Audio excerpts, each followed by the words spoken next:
We'll now move on to our next speaker, Dr. Kari Rockhill. Dr. Rockhill has a PhD in epidemiology from the University of Colorado Anschutz Medical Campus and a master's of public health from Emory University. She has been critical in developing public data dashboards and many of the new psychedelic-focused programs at RMPDS. Dr. Rockhill previously worked at the Centers for Disease Control and Prevention in the Division of Chronic Disease, collaborating on research around substance use during pregnancy. Let's welcome Dr. Rockhill to the stage. Thank you, Kate. I'm going to be talking today about types of psychedelic use in the United States and the associated behaviors and outcomes. We did this through a latent class analysis. So what we know about measuring types of use is that it matters. So there are known differences in the way people use. There's substantial variation in psychedelic drug use behaviors across the world and likely within the US. It's very tempting to characterize psychedelic drugs together. Each do have unique pharmacologic profiles, different use cases, and risks associated with them. And we know that the way people use them is a prerequisite for potential benefits and harms. We've heard about this throughout today. So differentiating real-world use patterns within the general population is going to be necessary to partition differential risk. So the purpose behind this study was to identify a set of current real-world phenotypes or types of use across a large range of psychedelic substances among adults in the United States. And continuing with the trend of the last several presentations, I will be using the EnSite data. So why did we pick a latent class analysis? So I'm going to skip through what the data was because it was EnSite and plenty of people have covered it. But this approach is really important because it takes a person-centered approach. So it examines patterns across the population and it places individuals into mutually exclusive groups. In this particular analysis, we had 2,306 psychedelic users included. It's also a data-driven method, which is something you can tell from RMPDS is very first and foremost in our philosophy. So the model determines what factors naturally group together, and it does this through an iterative fashion. And then as researchers, we interpret those as resulting groups. And this helps remove a little bit of researcher bias where you place people into groups a priori. It also has the ability to utilize that weighted analysis where we can introduce our weighting scheme, which reduces selection bias, and it allows us to generate national prevalence estimates, which is what Joshua Black talked about a couple of presentations ago.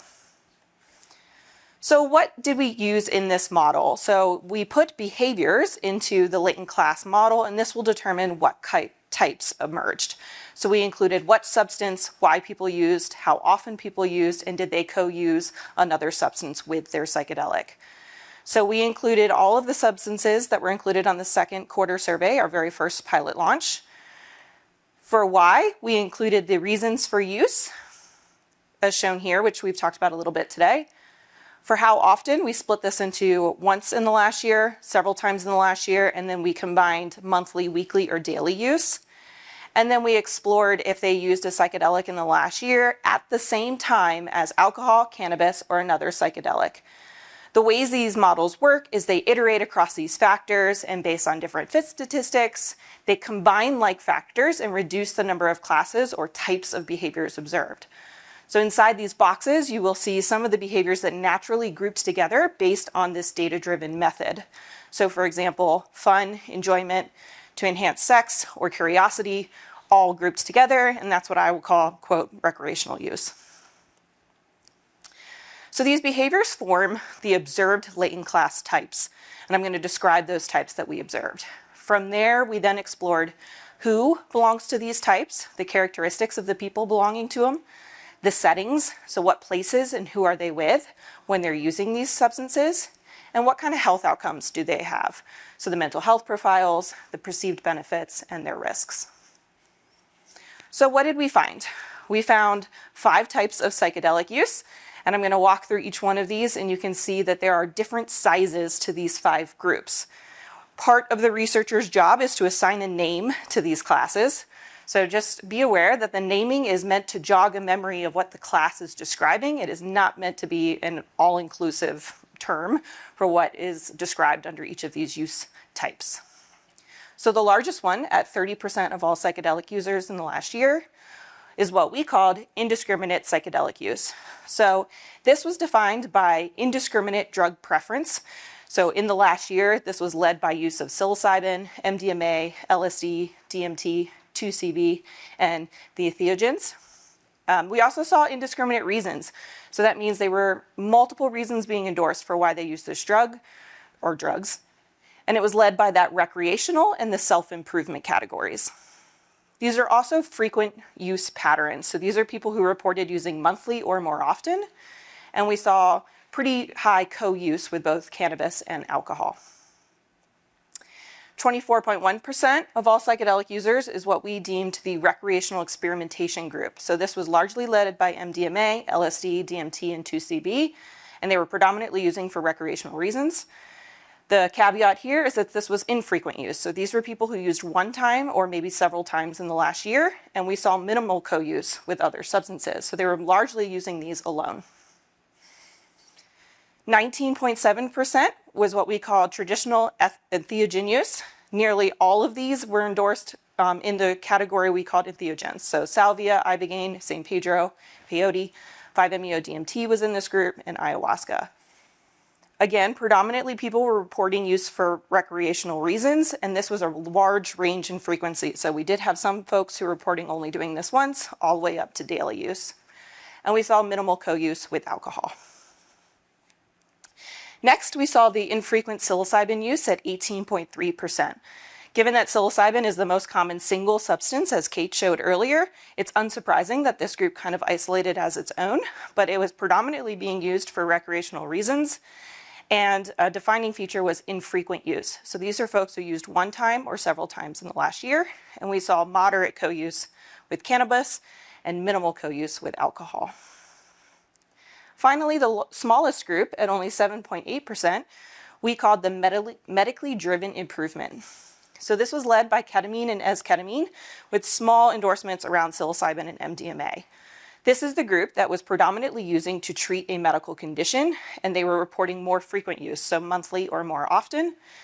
And as Kate showed earlier, when you have a medically driven reason, you see very low co-use with other substances. So we're seeing some very specific nuances across these classes. So there was 5 distinct types of patterns that emerged, and they were largely driven by which substances and how often people were using, although reason for use and co-use were defining features in that indiscriminate psychedelic use and that medically driven improvement group. This is largely in alignment with a lot of other research around types of use around other substances, but one thing to just note here that is different, the medically driven improvement group is noticeably smaller than other drug classes, and using the unregulated substances are the dominating size of these classes. This contrasts to previous work we've done in opioids and stimulants, where the medically driven use is much higher. So who belongs to each of these types of classes? So across the top, this is ranging in order that I just showed. So when you convert this to prevalence, which is out of all adults in the United States, you see a very small proportion of each of these actually exist. So the indiscriminate psychedelic use is about 1.4% of all adults, down to the medically driven improvement, which translates to 0.3% of all adults. We also see a difference in mean age. The youngest group here is the recreational experimentation at a mean age of 33 years, and the oldest group is the infrequent psilocybin use group at 42 years. You also see a decreasing proportion that are male, pretty consistently across from left to right. So the indiscriminate psychedelic use is 71% male, whereas that medically driven improvement group is about 50-50 male-female. You also start to see some differences in potential factors that may play into their experiences. So in the indiscriminate psychedelic use group, which is that multiple substance frequently using, only 3% report using only one psychedelic in the last year. Whereas in that infrequent psilocybin use group, 82% are only using one psychedelic, which is psilocybin. And that medically driven group, 72% are only using one psychedelic. We also see some differences in behavioral patterns, such as travel. So that indiscriminate psychedelic use group, 57% of all people in that group traveled at least once to Colorado, Oregon, or outside the United States for use of a psychedelic. In the middle group, traditional entheogen use, we saw 33% travel at least once in the last year for use, either outside the United States or to Colorado and Oregon. We also see that settings differ. And so here I'm just showing who they were with while they used psychedelics in the last year. So friends and family across most of the classes is upwards of 70% of the time. That is who they're interacting with when they're using their psychedelic. Alone is also very common across all these classes, which could have some implications for some public health messaging.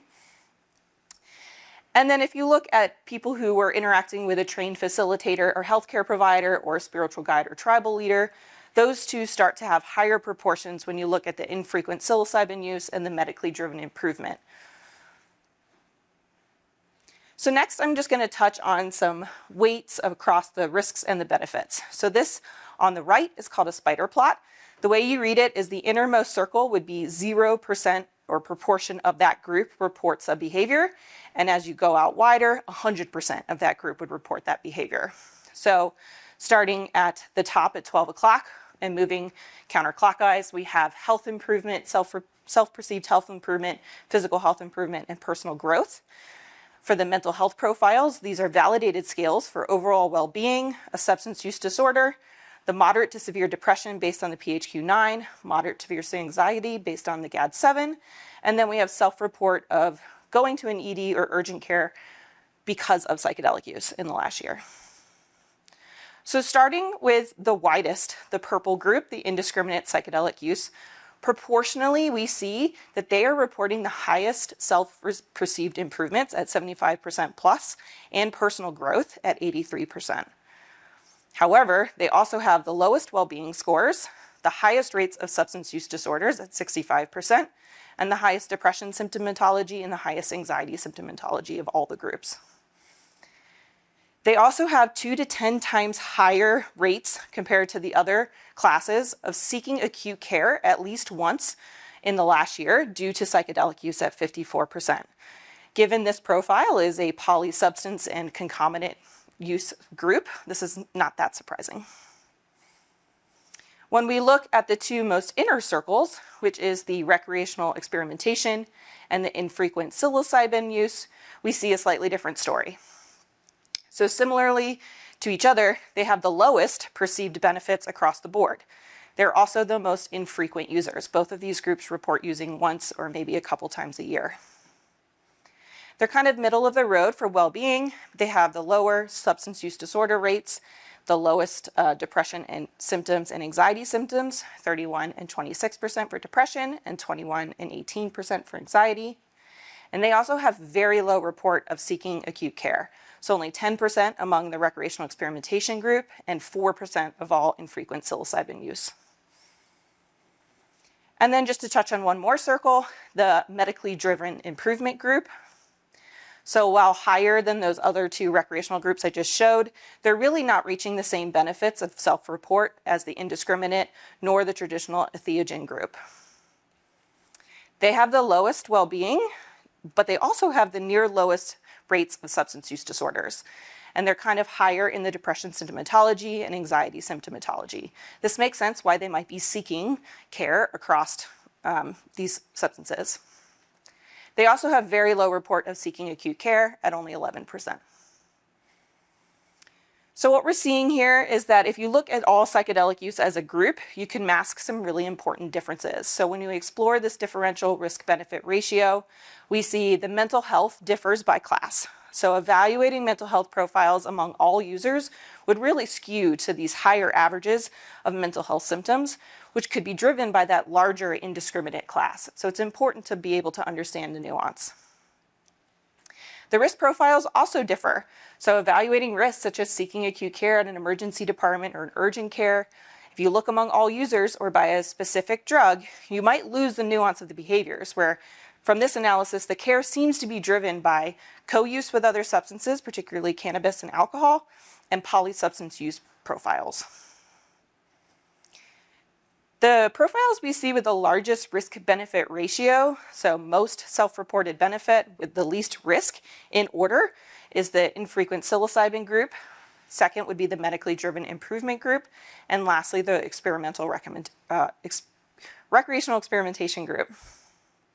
And I think this could have some policy implications that promote access, should really consider data collection that captures the nuance of use. Just knowing the substance is not enough to really separate risk-benefit outcomes from different access models.